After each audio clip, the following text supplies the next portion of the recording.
Сәлем достар, бүгін осындай өте жұмсақ, үлпілдек балды торттың рецептімен бөлісетін боламын. Ол үшін ең алдымен қызып тұрған отқа сары майды, қантты және балды салып, жақсылап ерігенше араластырамыз.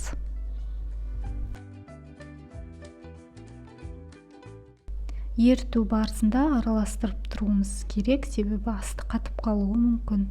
Одан соң бір қайнаған соң оттан түсіреміз. Жақсылап араластырып, үстіне ас содасын саламыз.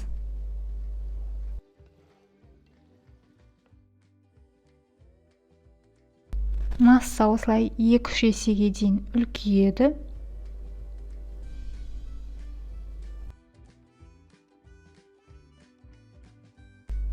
Енді бөлек ыдысқа біз 3 жұмыртқаны салып, жақсылап араластырып аламыз.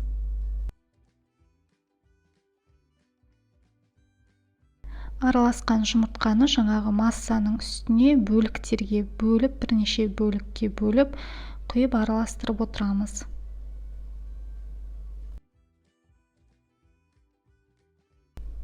Үстіне ұн саламыз.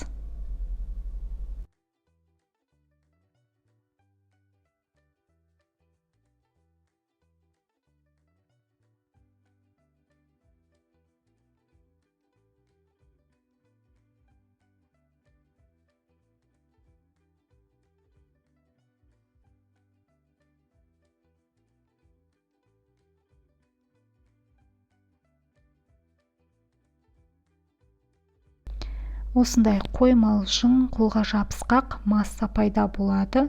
Енді алдын ала дайындалған пергамент қағазына қамырымызды салып, оны оқтаумен жаямыз. Өзіңізге қажет диаметрге дейін жайып алсаңыз болады, немесе 4 бұрыш етіп те жасауға болады. Одан соң 180 градуста қызып тұрған пеште 2-3 минут қана пісіреміз. Одан артық болса, біздің корждарымыз күйіп кетуі мүмкін. Енді корждарымыз дайын болғанға дейін біз кремін дайындай береміз.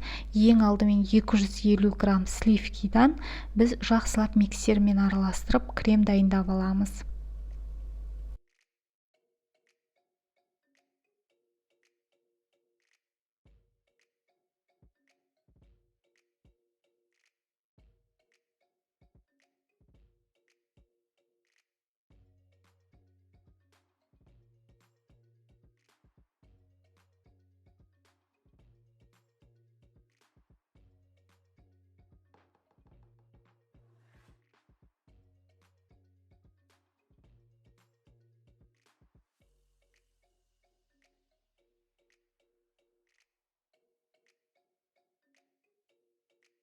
Осындай дайын болған қою массаның үстіне енді 20% қаймақ саламыз. 350 грамм қаймақ және 120 грамм қант ұнтағын салып, лопаткамен араластырамыз.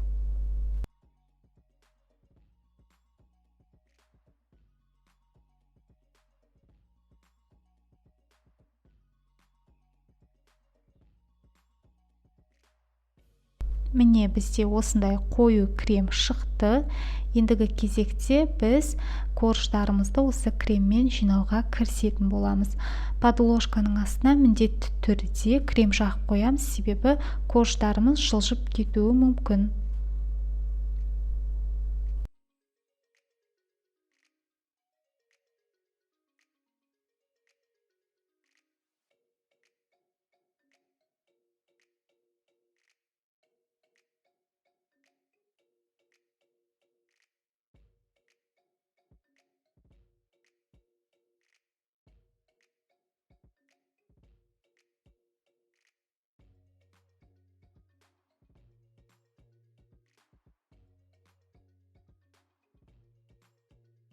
Дәл осы видеодағыдай торттың корждарын жинап шығамыз.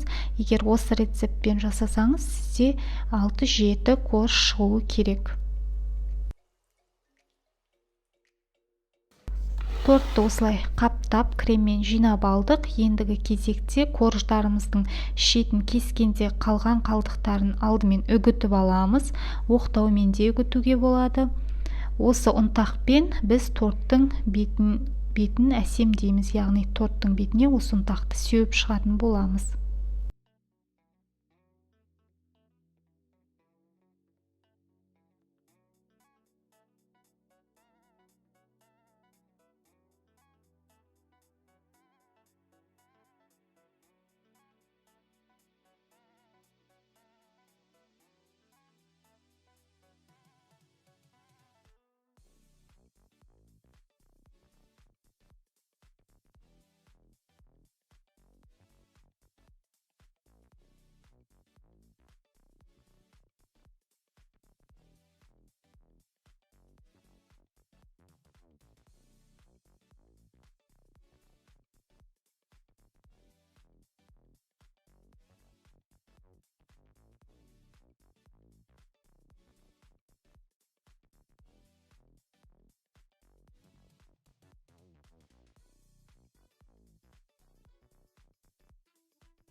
Осымен біздің тортымыз дайын десек болады. Кемі 5-6 сағатқа немесе бір түнге тоңазытқышқа қалдырамыз.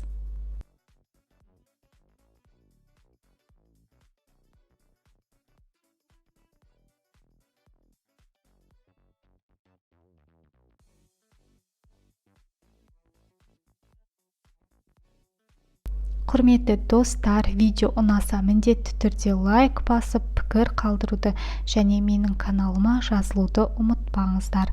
Барлықтарыңызға ас болсын.